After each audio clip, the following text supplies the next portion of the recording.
Doing the local hour here with David Samson a little differently than we have most weeks. John Skipper, CEO of Metal-Arc, is with us. People really like this segment when they get together and talk business, and we will do that, sports business. I don't believe you will find per square foot smarter sports business analysis than in these 40 minutes. But before we do that, America is in mourning this week because of something that is unfathomable. And I just wanted to start, gentlemen, thank you for being on with us, but I didn't want to get into Tom Brady stuff and some of the things going on in sports business without giving you a chance to talk about some of this, what's happening in America. So, John, let's begin with you. David Samson, Nothing Personal is the podcast. He talked about some of this stuff very intimately yesterday. But, John, what can you tell us about, I don't know that there are any solutions, but how it is that you're feeling or processing the last couple of days? Look, I would urge people to listen to what you said this morning, which I thought was quite eloquent and lovely, and avoided trying to drag into the arguments that are going to inevitably arise, and suggested that, of course, what we should do is mourn, but we should ask the question, when are we going to do something? I thought Steve Kerr was very eloquent last night. I agree with him completely. I actually thought Ernie Johnson, Shaq, Kenny Smith, and Charles did an excellent job of putting it into some perspective. I feel the same as everybody else, or almost everybody else, other than maybe 50 members of the U.S. Senate, which is we need to do something. And we need to do something now. We cannot continue to let people be slaughtered in our society in a way that doesn't happen in any other country in the world. And there is a clear correlation between guns and this violence. And I think it's time to hold the people accountable who are standing in the way of our doing anything. And that includes the gun manufacturers, the 50 senators in the United States Senate who refuse to bring anything to a vote because they're in the arms of the gun lobby.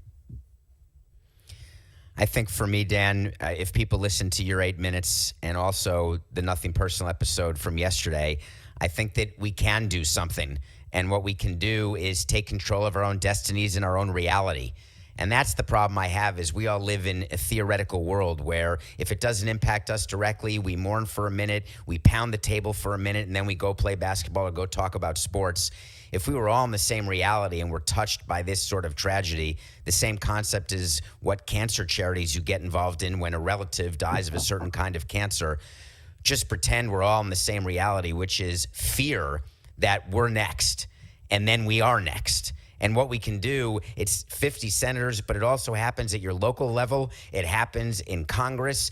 Voting matters, and who's in charge matters, and they don't feel accountable to us because today, as we talk, I can promise you that the overwhelming majority of voters actually understand and need common sense and want common sense gun legislation. And in order to get it, you have to have the people in there with the balls to do it. And right now, we just don't have that. And so I just encourage everybody to do your homework and get involved, because then you are doing something.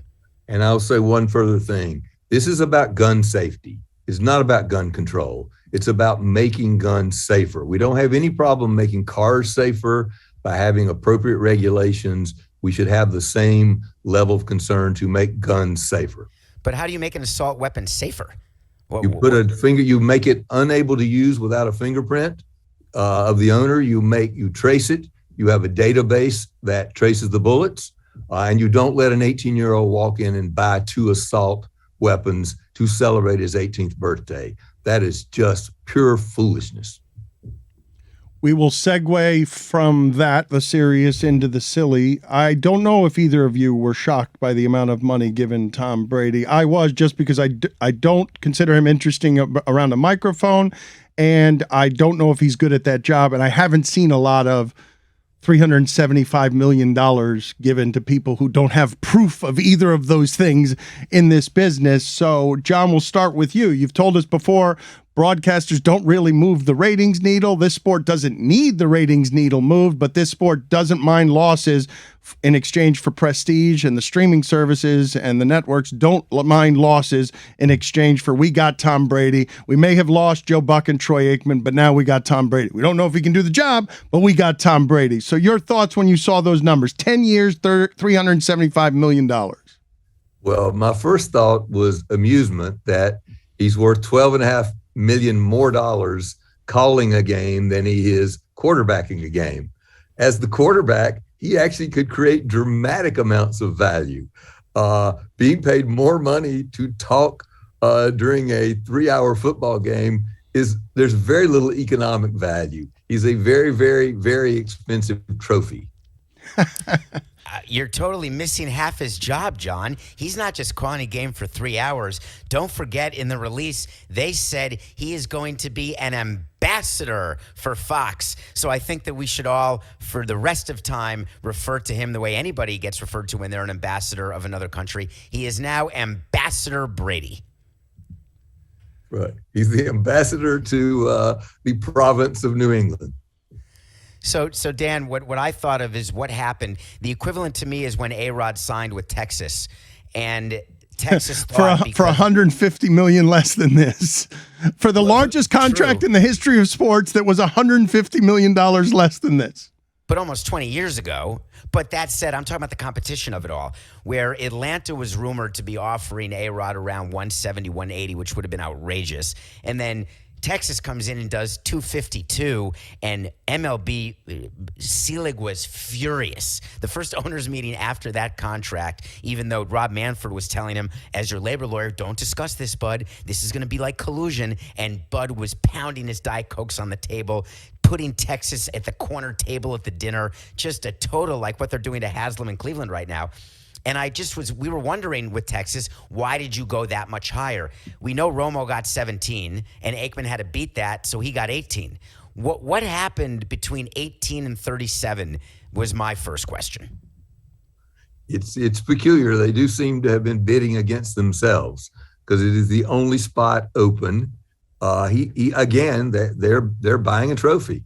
I think he'll probably be okay on the game. It doesn't really matter that much other than for pride. And I guess he'll shake advertisers' hands and show up at the upfront next year. And they will feel they're getting some value from that. How quickly would you have said no to that deal?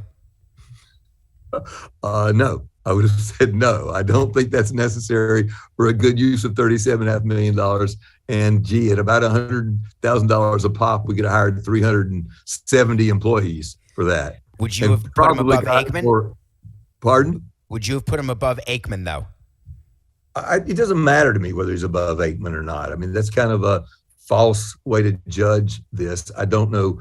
I think for Tom Brady's pride, he had to be paid the most money because he is the greatest of all time. No, but I'm putting you on the spot because forget 37. You're a no to that. What about 19.2?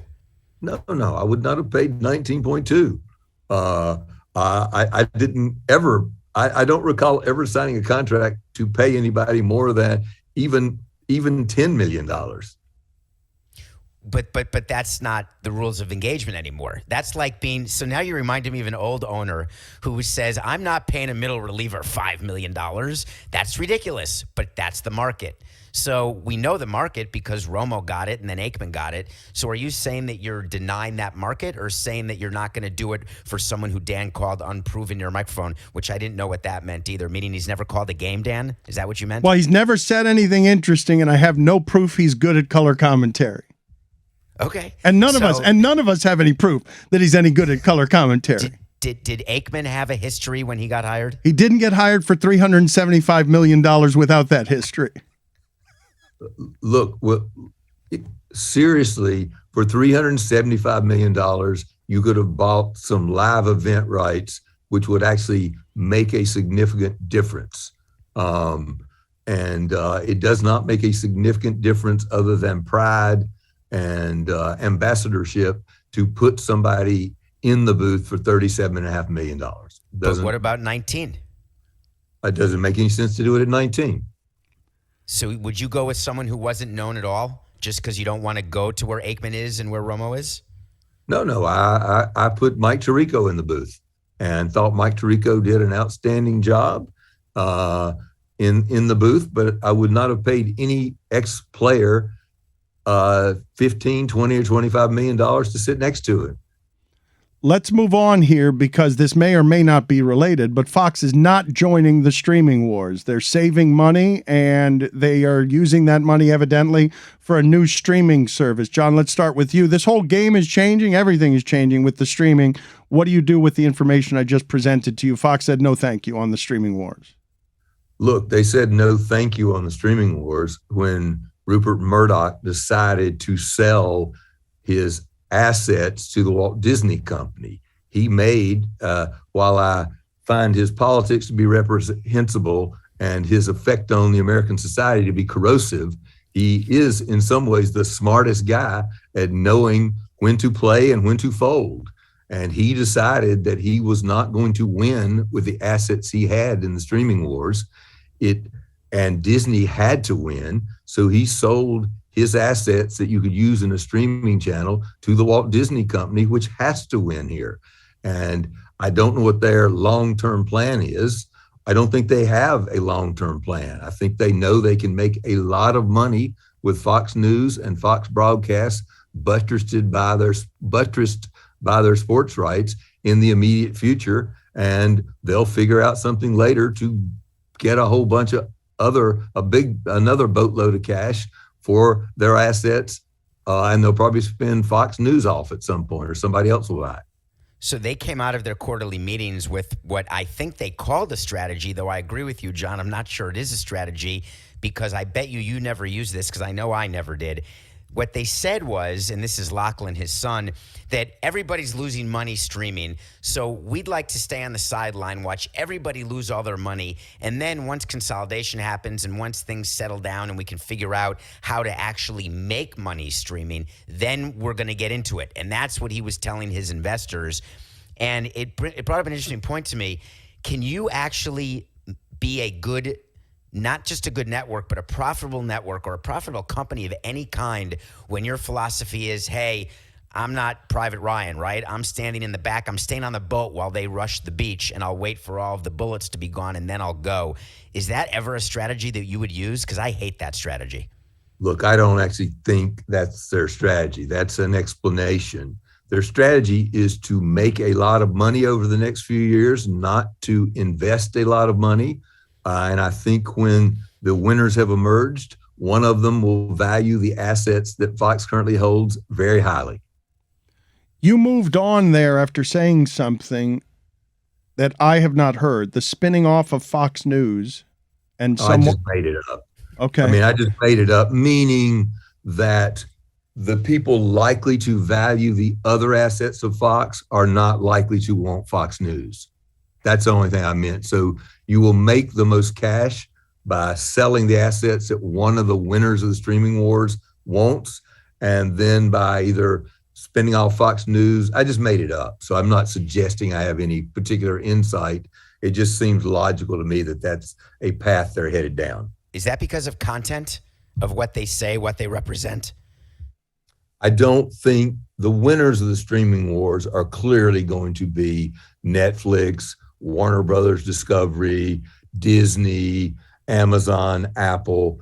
I don't think any of those companies would be comfortable owning Fox News. So that is content, you're saying, because of what they represent? Yes. So that's interesting, because what you're saying is that if you were running a company, you'd be okay making the decision based on politics and points of view versus dollars. That's noble. You don't hear that too often. No, I think you do hear it somewhat. I mean, certainly from my experience in the years of the Walt Disney Company, they would not be interested in being the owner of Fox News, given their sort of values and ethics. Can I just ask, but Disney is the company that stayed on the total sideline in Florida and only got into it when their employees did a mutiny. So is that the power of the employees and maybe the power going to the people? Or is that Disney now with a different view because they're supposed to be, I guess, family friendly?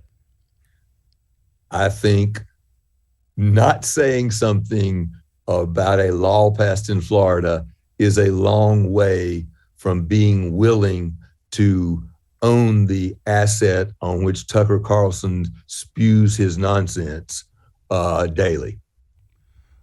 In the news last week, I was amused by as soon as you give $1 to the players, Jimbo Fisher and Nick Saban cannibalize each other. It was uproarious to watch. Samson, commerce comes to college football, the bare naked greed fast forwarded throughout the pandemic.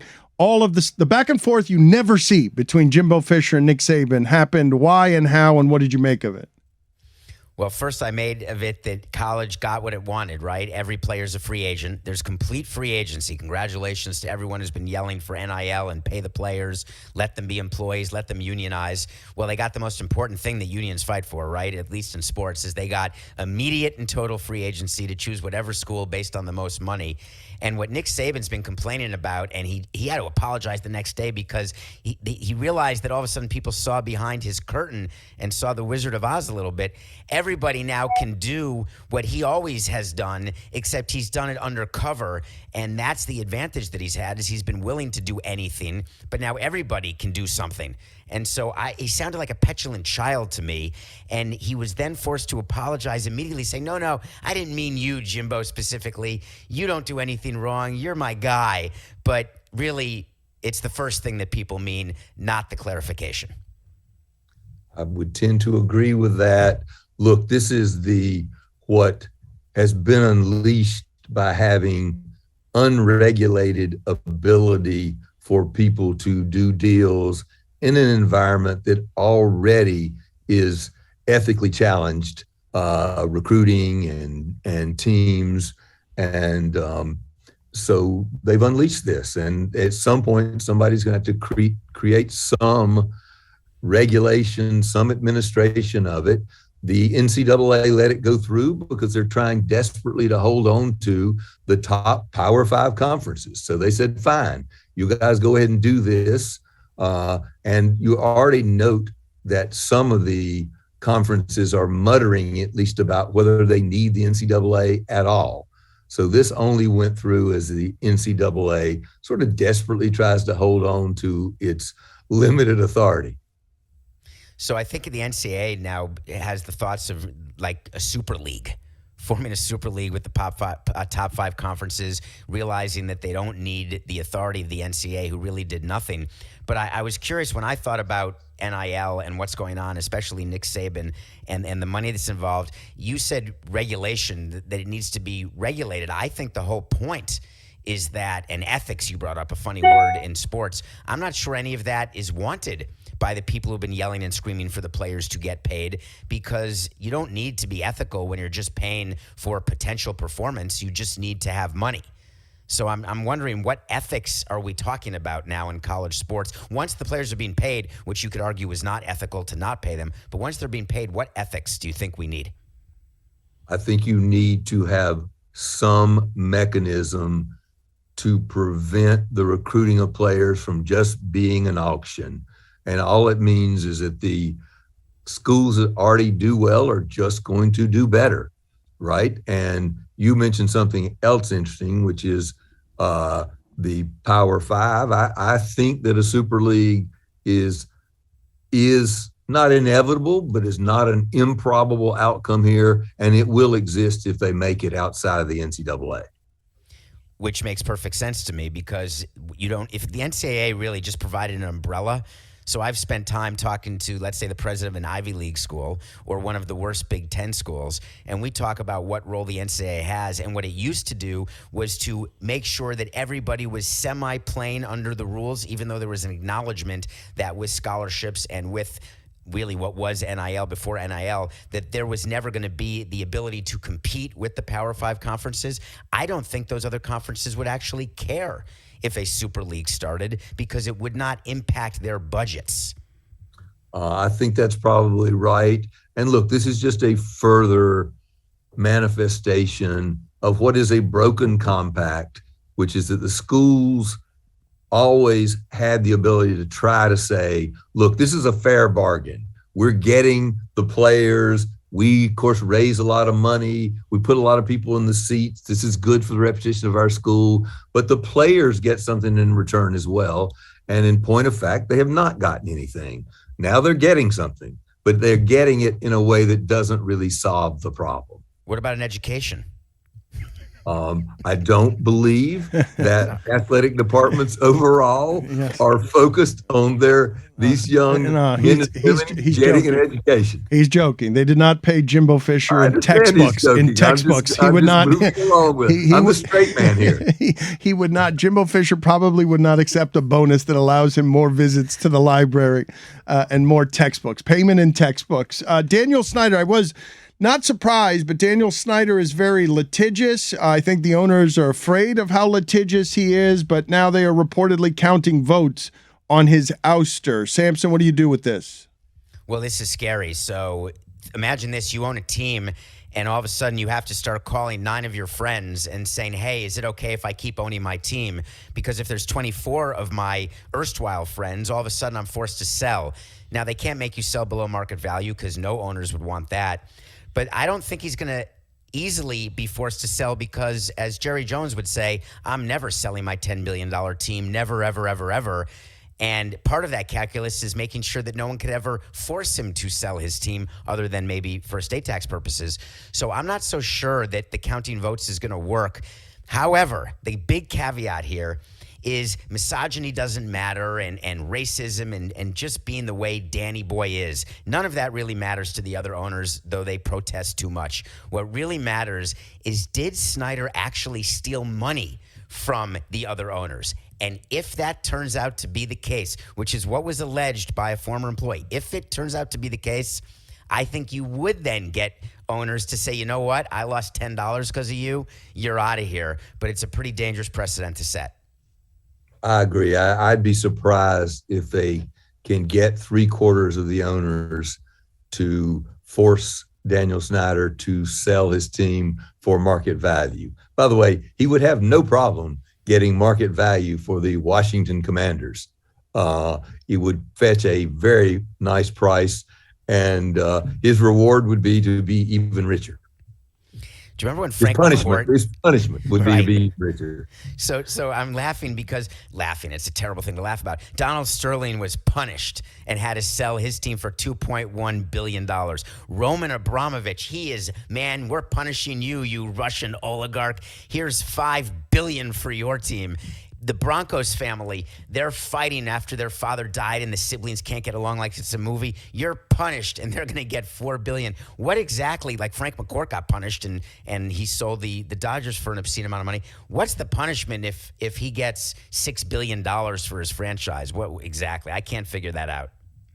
It's a very lucrative way to be punished. I would only point out because it is a little bit of an act of courage that the English Premier League, I believe, did stare Abramovich down relative to his $1.6 billion loan to the club. I think that they have suggested that money cannot go back to him. Yeah, I'm extremely cynical about that, John. So you're telling me that Roman Abramovich, whose assets are frozen all over Portugal and everywhere else that he can and can't go, has one of the biggest assets of all time, and he is just such a good guy and loves Chelsea and loves Ukraine so much and wants to support them so much that whatever proceeds come from the sale, he's willing to walk away not just at zero, but actually minus $1.6 billion? No, he will get the proceeds from the sale. He will not get his $1.6 billion loan back. However, since the club is being bought for north of that, he will be fine. Well, I'm definitely not worried about him, but I don't know that he is as worldly in that whole charity that he said, I'm going to start a charity with the proceeds to help Ukraine. I've just seen owners do this and say this, and they actually never follow through. And I can't imagine the UK government has nothing else to do than worry about Abramovich and the proceeds. But I guess wait to see.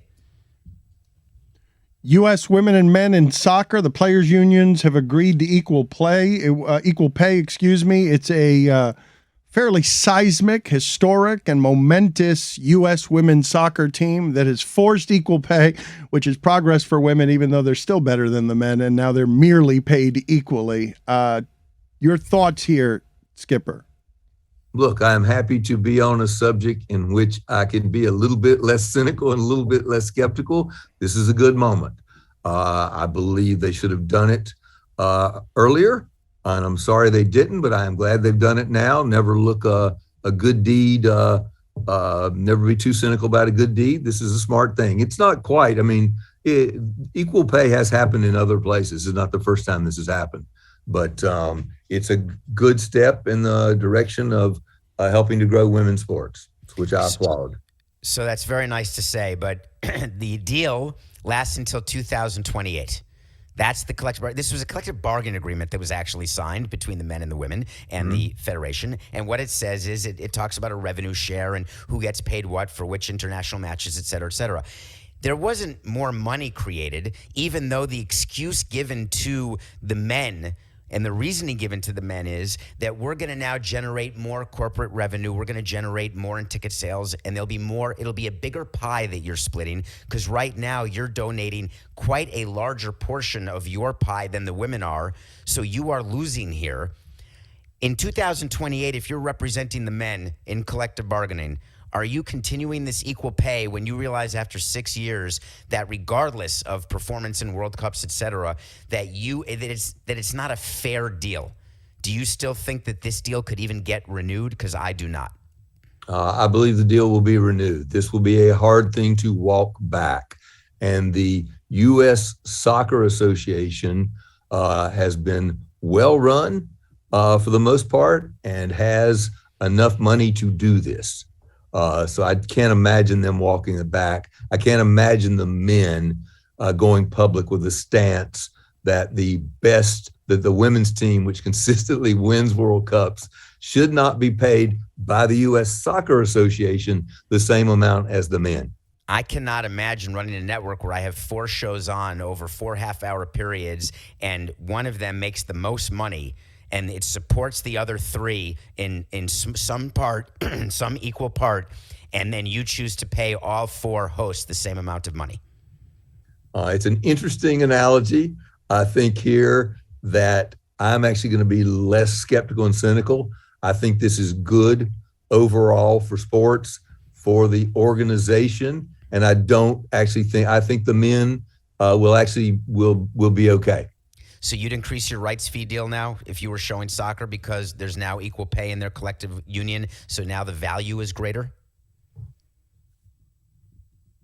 I'm not quite sure how. Ask me that question again. I'm not sure how to respond to that, but I will figure it out while you ask it again. Well, yes, that's good for you to ask him to ask it and filibuster. I'm going to ask Roy to get some sound that's going to make both of you laugh because I don't know if this is necessarily what happened to Skipper, but I do want to play for them.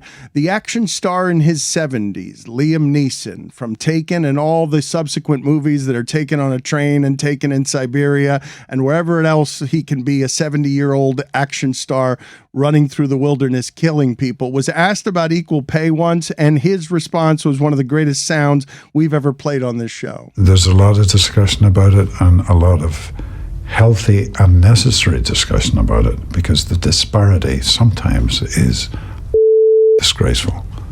How do you think we can move past that? We're starting and it has to start, and it's starting with these extraordinary actresses and brave ladies, and we as men have got to be part of it.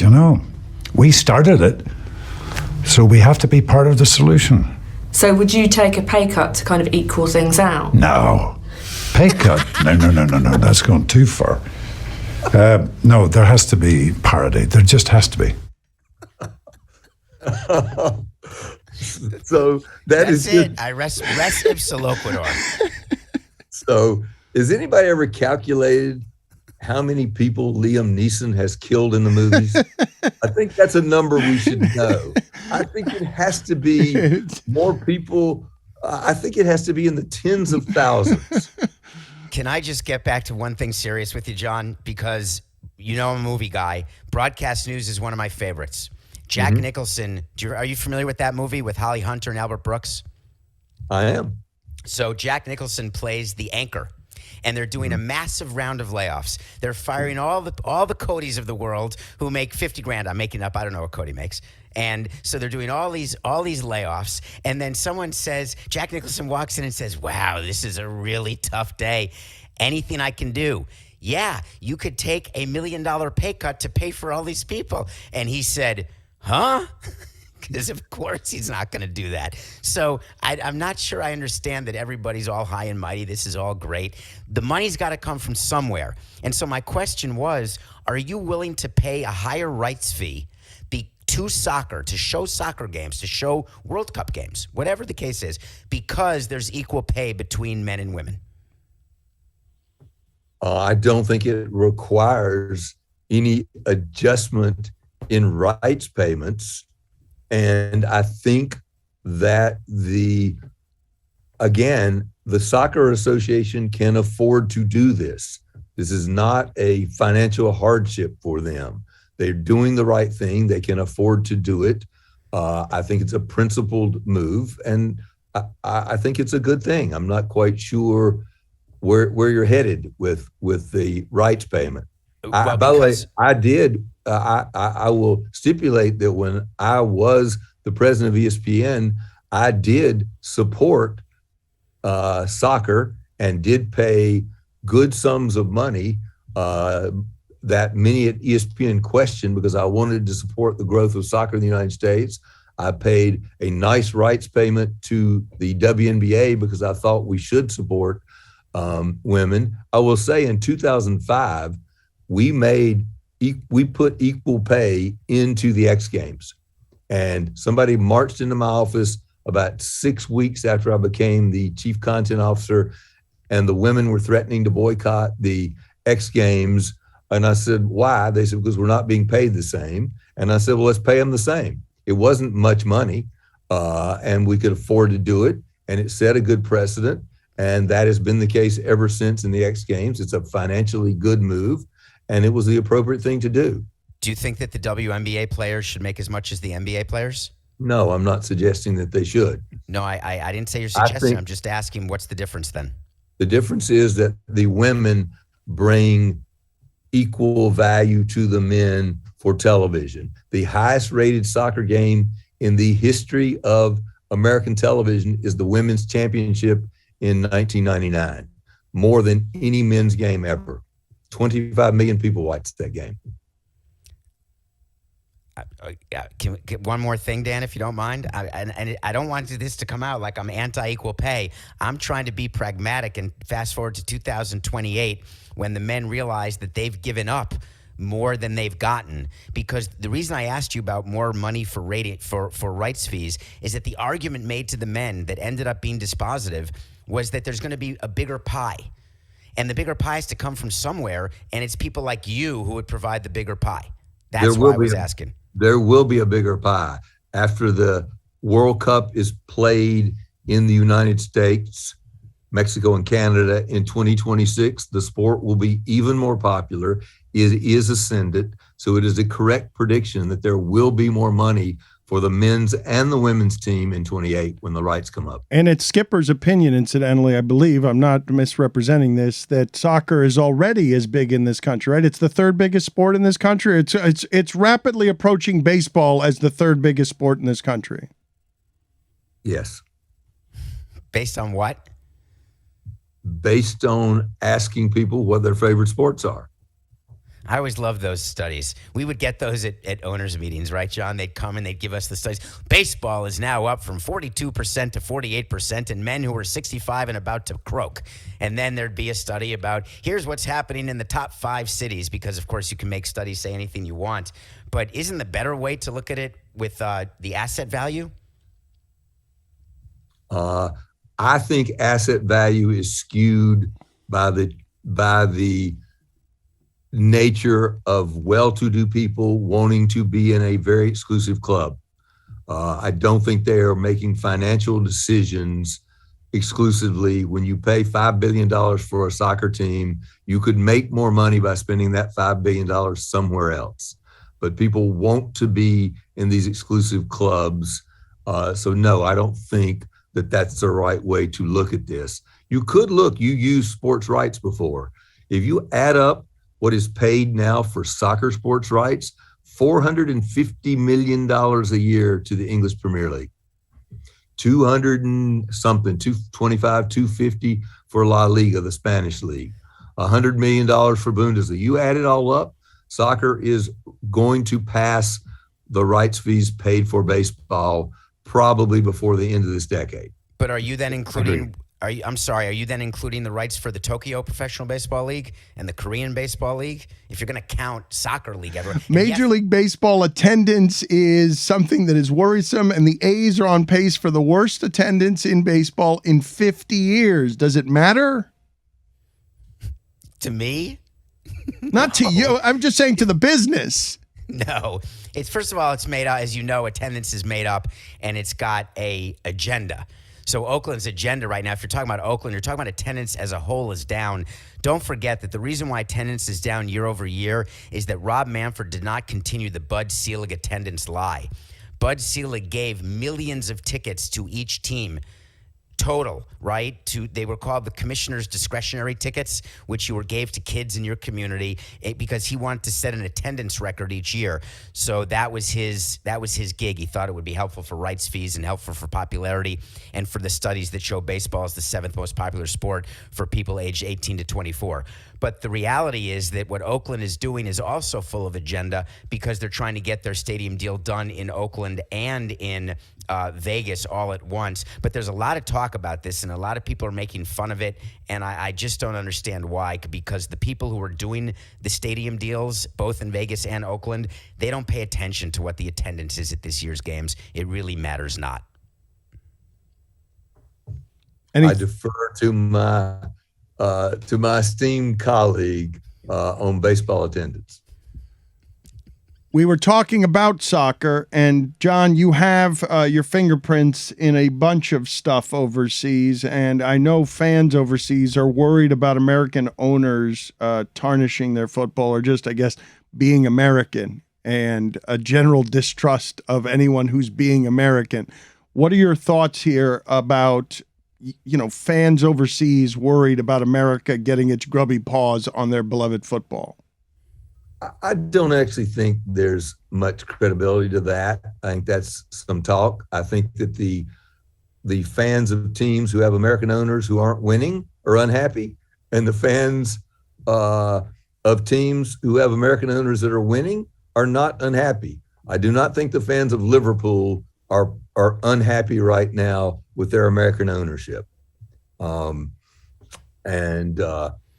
by the way, it's American ownership. I mean, Newcastle was just bought by I think Saudi Arabia, and nobody complains about that. As long as the teams win, people don't care who owns them. When they lose, they don't like the owners.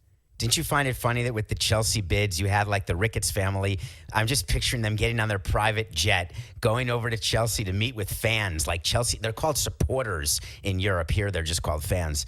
And they had to meet with them to make all these promises. And Todd Bowley, whose transaction is closing coming up in the next 10 days, made these promises for what he's going to do for the stadium and how I'm always going to love you, like singing Whitney Houston songs, whatever he was doing.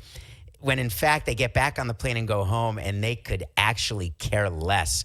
But in Europe, there's this feeling of fan ownership. Can you imagine a U.S. owner buying a U.S. team who is forced to meet with his fans in advance, right? It's so preposterous. It sort of made me laugh. Well, look, it is a sport which consumes a nation unlike anything that happens in the United States, right? I mean, soccer is played in every little hamlet. There are 5 divisions, I think at least 5 divisions of teams, and they matter. People still go to games, they still care. And I have a different attitude about that. I think right now, the English Premier League clubs are among the most special trophies you can buy into. Chelsea and Arsenal and Tottenham and Manchester City, Manchester United. These are great clubs, Joan. They are also great assets, David, to your point before. These things are all going to appreciate in value and continue to. So they're good investments in assets. They're not financial transactions for cash flow or EBITDA. So is there no change? So in let's say when Danny Boy bought the Redskins, I don't know, what did he pay? You love that. Danny Boy. You love to say Danny Boy. And it's so eager to say the Danny Boy that he forgot to call him the Commanders and just whistled his way through the Commanders. He didn't buy the Commanders. He bought the Redskins. He will sell the Commanders, but he bought the Redskins. That was totally purposeful. So the way that it's increasing, like what Bowley will have to do in Chelsea if he holds the team for 10 or 15 years. Do we think there's a time coming where these franchises are $15 to $20 billion? I guess you have to believe that if you're saying it's a good investment, because you said trophy first, and at these numbers, it certainly feels a bit more like a trophy than it ever did before. And by the way, I would amend that. I would call it, I've always used the analogy of artwork, right? It's like buying a Basquiat. It's going to go up in value. You buy Chelsea, it's going to go up in value. Particularly, Mr. Bowley's biggest issue is going to be the stadium, right? Stamford Bridge is an older stadium. It's not modern. It exists in the center of London, and they do not have enough space in which to tear that facility down and build another one. Tottenham was able to build a stadium next to their old one. There's not space at Stamford Bridge to do that. They're going to have to find somewhere else to play for 4 to 5 years while they build a modern stadium in the heart of London. Last question. We'll get you guys out of here. We know you're very busy. We thank you for the time. If you were here looking for Heat coverage or local hour or what you're accustomed to with David Samson and the movie reviews, we will be doing our Heat coverage during the regular show, and we will check in with David Samson next week and resume doing this the normal way. But as it relates to NFTs, I don't know how any of this works. I don't really care to know how any of it works, but the relationship between sports and NFTs continues to grow. So if you don't want to explain the business to me, can you explain it to these people listening, how this is good for teams, fans, how it affects teams and fans? Well, it's what leagues do and what owners do is they're looking for new streams of revenue. That's it. So whatever form they take. So it used to be that we couldn't have gambling as a stream of revenue, and now that we have that, we're on to the next one. An NFT basically, without explaining what a non-fungible token is, just know that as a fan, when you are asked by a league to buy something, what you are doing is being manipulated by the league and by the owners to put a perceived value onto something that we think you're going to have because of an emotional attachment that you have to the underlying thing, the underlying team, the underlying player. There is no basis for that value other than in a marketplace that may or may not be fixed, it may or may not be accurate, and you may or may not be the last person standing. So while Mike Ryan and others can make money buying GameStop or lose money buying GameStop, you just know when you are entering into that market and you are being presented something by somebody who doesn't have your best interests in mind, that you just better do your homework. Yeah, I think that there was a boom market in NFTs as mementos of special moments. I think that market is crashing. I think there will be an NFT market in high art, and I think there will be an NFT market in creating avatars and tokens for people to get benefits and do things. I don't think continuing to put out athlete NFTs or sport NFTs is going to prove to be a great source of revenue for the leagues. Absurdly illuminating anytime you two get together on this front. I will say it again to anybody listening that these two, when they get together, I don't believe that there's anywhere in sports media coverage that you will get more thorough analysis that's coming with more expertise. I urge you to check out the Nothing Personal podcast with David Samson, where he does this kind of stuff daily. Gentlemen, thank you, as always. Okay, Dan, can you and I talk on the phone for real quick? I have one thing we ought to talk about. You can say goodbye to the audience first. Goodbye, audience.